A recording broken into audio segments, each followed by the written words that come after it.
To search for a particular stock, it's pretty easy. You can go to these arrows, the two arrows here pointing down, and click it. And then you can do the search.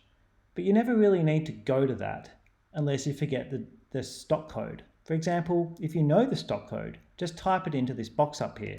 For example, if I want to look at Nike's chart, I type in NKE and then I click the option.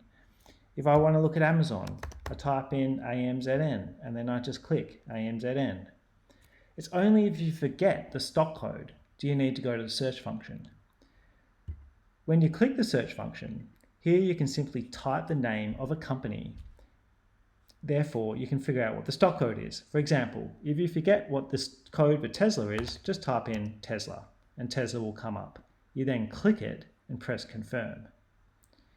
For example, another example is say Rio Tinto. If you forget the name of you forget the stock code, just type in Tinto or Rio and it will come up. You click it, press confirm, and there's your chart. It's as simple as that, but if you have any questions, never hesitate to email support@protrader.com.au.